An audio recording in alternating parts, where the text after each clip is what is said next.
Olá, queridos, que a Shalom de Jesus, o Messias, esteja com cada um de vocês. Eu venho até você mais uma vez para poder deixar uma palavra de Deus que venha abençoar a sua vida, que venha trazer luz ao seu caminho. E antes disso, eu queria dizer a você que tem sido abençoado aqui no nosso canal, que você possa aí se inscrever, ativar o sininho, para que sempre que nós tivermos uma mensagem nova, você está recebendo aí essa mensagem, que você continue sendo aí abençoado e edificado, além de curtir, compartilhar, porque fazendo isso você ajuda a fortalecer o nosso canal e permitir com que muitas pessoas ainda possam ser alcançadas por essa mensagem de paz, de esperança, a mensagem do Evangelho que nós pregamos aqui. Amém? Que Deus abençoe a sua vida, fique à vontade. Então, eu quero falar hoje sobre um assunto muito relevante para todo ser humano, que é a questão da importância da palavra de Deus. A importância que a palavra de Deus tem para a minha vida e para a sua vida. Eu não sei se todos aqui que estão acompanhando sabem, mas quando Deus ele criou o ser humano, ele se preocupou também em preparar para a obra-prima da sua criação, a corolária da sua criação, que somos nós, a humanidade. Ele procurou preparar o manual do fabricante, que no caso é a Bíblia Sagrada. Você sabe que tudo aquilo, toda invenção que existe, todo equipamento elétrico, todo tipo de invenção que se tem inventado na Terra, no mundo, tem sempre um manual de instrução. O manual de instrução é a maneira, é a forma através da qual você terá condições de saber como lidar com aquele equipamento, aquele aparelho, aquele eletrodoméstico. E não foi diferente de nós. Nós, quando fomos criados por Deus, ele preparou um manual, que é a Bíblia, que nos dá toda a orientação de como nós podemos viver da melhor forma e da melhor maneira. Portanto, só de início, você já pode convir comigo, você tem condições de entender a importância que a palavra de Deus tem para a nossa vida. Nós não podemos viver longe dela. Há pessoas que consideram que o mais importante para a sua vida são as coisas que ela tem aqui, que ela constrói aqui, ou que ela pode obter aqui. Mas o Senhor Jesus, ele nos ensina na sua palavra que não é bem assim, porque nós não somos apenas matéria.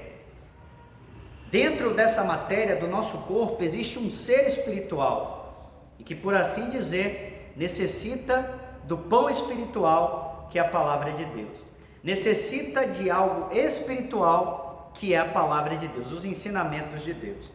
E no Evangelho de Mateus, capítulo 4, a Bíblia diz: então foi conduzido Jesus pelo Espírito Santo ao deserto para ser tentado pelo diabo. Jesus ele estava iniciando o seu ministério, e para ser preparado para o seu ministério, ele precisaria passar por aquele momento de tentação, onde ele estaria ali no embate com o próprio diabo, Satanás. Então ele foi levado pelo próprio Deus ao deserto para isso, para ser tentado e, assim por dizer, preparado para o seu ministério terreno. E aqui em Mateus capítulo 4, agora no versículo 2, a Bíblia diz: e tendo jejuado 40 dias e 40 noites, depois teve fome. Olha só que Jesus ele jejuou como uma arma espiritual ali, naquele combate, naquela empreitada espiritual que ele estava enfrentando. Ele jejuou para ter um suporte a mais para vencer aquela guerra espiritual. E no versículo 3 a Bíblia diz: e chegando-se a ele o tentador, o diabo, disse: se tu és o filho de Deus, manda que estas pedras se tornem em pães. Ele sabia que Jesus estava com fome, que ele estava sem comer 40 dias e 40 noites, então nada melhor do que tentá-lo, do que tentar pegá-lo nesse aspecto, na sua fome, na sua necessidade de se alimentar, de comer. Porém, no versículo 4 a Bíblia diz: ele porém respondendo disse, Jesus respondeu ao diabo: está escrito, nem só de pão viverá o homem, mas de toda a palavra que sai da boca de Deus.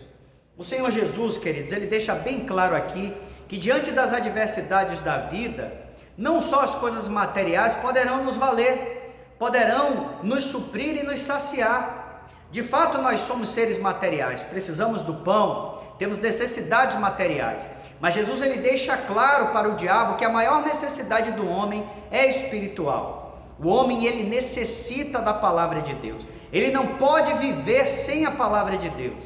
Ele tem as suas necessidades físicas aqui nesse mundo, mas ele não pode ignorar que nem só das coisas materiais ele vive. E foi isso que Jesus deixou bem claro para o diabo quando disse: nem só de pão viverá o homem, mas de toda a palavra que sai da boca de Deus. Jesus estava naquele deserto passando por toda aquela privação para provar ao diabo exatamente isso, que ele não era só matéria, mas ele também era espírito, e como um ser espiritual, ele não poderia ignorar a realidade que havia bem latente na sua vida e na vida de todo ser humano, de que o homem, ele precisa urgentemente de Deus. Ele não é só matéria, mas ele também é espírito. Sem a palavra de Deus, nós não temos condições de viver, porque nem só de pão o homem vive. O homem também é um ser espiritual e, por assim dizer, ele carece, ele necessita da palavra de Deus. Ele precisa da palavra de Deus como orientação para a sua vida, as decisões que ele precisa tomar. Ele precisa da palavra de Deus como consolo, como graça, como refrigério para a sua alma, que tem essa necessidade desse alimento que é a palavra de Deus. Ele precisa da palavra de Deus para ser curado em muitas feridas que o mundo lhe vai causar. A palavra de Deus também é medicina. Ele precisa da palavra de Deus também para compreender Deus, para entender o que Deus quer, o que Deus pensa sobre todas as coisas, porque ele precisa se relacionar com Deus, e a palavra de Deus aponta o caminho para essa relação entre o homem e Deus. Nós somos totais e cabais dependentes da palavra de Deus. Sem ela, nós não podemos viver. Então foi isso que Jesus ele deixou bem claro nesse ensinamento aqui, falando ao diabo: nem só de pão viverá o homem, mas de toda a palavra que sai da boca de Deus. Eu e você não podemos ignorar essa realidade de que carecemos, necessitamos, precisamos da palavra de Deus. Que o Espírito de Deus fale mais e melhor ao seu coração. Que Deus abençoe a sua vida. Shalom.